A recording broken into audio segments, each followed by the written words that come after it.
Bonjour, c'est Gilles sur boursicoté.com. Voici l'analyse technique du CAC 40 en intraday. Nous sommes aujourd'hui le jeudi 29 janvier 2015.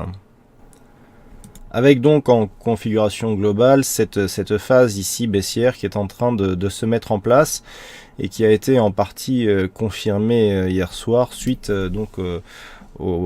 suite à la Fed. Donc du point de vue global, on a eu ici une phase de hausse avec une accélération ici sur l'événement de la Banque nationale suisse.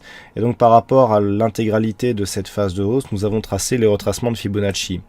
Avec la baisse d'hier, nous avons validé par rapport au point haut ici qui a été marqué juste sous les 4700 points. Je vous rappelle que cette cotation est une cotation en cash mais sur un horaire étendu, donc en 8h-22h. Eh bien, nous sommes venus ici tester le retracement de Fibonacci à 23,6%. C'est vraiment, c'est quasiment au point près. On est venu tester cette bougie et ensuite on remonte. Donc là, on a encore une fois le niveau de Fibonacci qui nous montre sa pertinence et ce qui nous permet de valider ici ce canal. Alors, il peut être encore sujet à modification. Nous n'avons pas énormément de points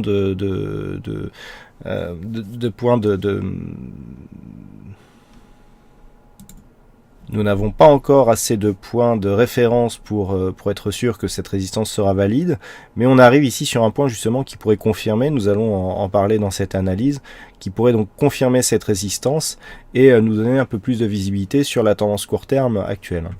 Si on se rapproche un petit peu, ce que nous pouvons constater, c'est que suite à l'ouverture de ce matin, donc hier soir on a enclenché un beau mouvement baissier, on est venu ici marquer un contact avec ce retracement et en fait hier on a clôturé ici juste au-dessus des 4550 qui était une zone horizontale déjà identifiée. On est venu ouvrir ici sous cette zone, on est venu marquer un point bas et puis ensuite on est remonté. Du point de vue ici du mouvement haussier, on a invalider la poursuite d'un mouvement baissier direct puisque suite à cette attaque ici sur la bande de Bollinger inférieure, on est venu sur cette moyenne mobile 20 exponentielle et on est directement repassé dessus. On le voit sur cette phase avec donc des cours qui ont directement validé cette moyenne mobile comme une zone de support et non pas comme une zone de résistance. Donc déjà ici c'était un premier élément qui nous permettait de penser qu'un rebond technique était possible. Et puis on a continué, donc on a validé ici contact bol supérieur, petite phase de consolidation. Et on est venu chercher ici la zone des 4631 points comme zone de résistance. Donc pour l'instant on en est là.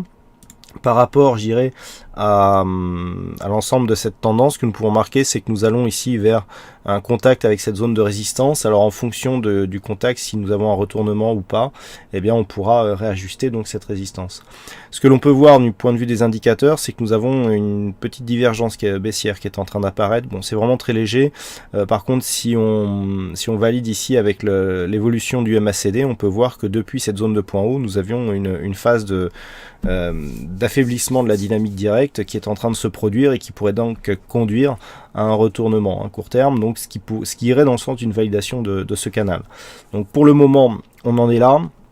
L'enjeu donc de cet après-midi, de cette deuxième partie de séance, ça va être de tester cette zone ici à 4630 qui devient justement une zone assez importante quant à une possibilité de poursuite ou pas de cette tendance. Et cela aura des conséquences puisque si nous validons ici une rupture de cette zone avec un retour sur la zone de point haut, eh bien on aura tout simplement d'un point de vue global une phase de hausse assez prononcée, consolidation sur le retracement des 23,6%, donc juste en fait une phase d'affaiblissement, et retour direct sur la zone de point haut. Si on casse cette zone de point haut, on aura un signal de continuité haussier qui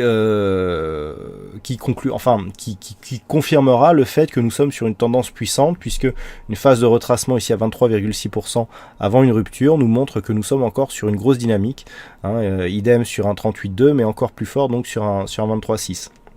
Par contre, si les cours ici coincent sous cette zone et repartent vers le bas, l'enjeu sera une rupture ou pas de cette zone des 23,6%. Tant que l'on est entre cette zone de résistance, zone ici des 23,6%, on est dans une zone d'incertitude, ça peut vraiment repartir dans les deux sens. Par contre, une rupture des 23,6% donnera un objectif donc de consolidation sur le retracement des 38,2%.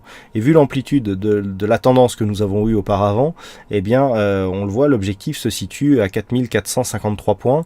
Donc on pourra avoir ici une poursuite du mouvement baissier. Alors on a pour l'instant une dynamique donc de sortie de tendance haussière, on peut très bien accélérer en direction des 4450 ou rester dans la même dynamique pour y aller d'une manière beaucoup plus graduelle.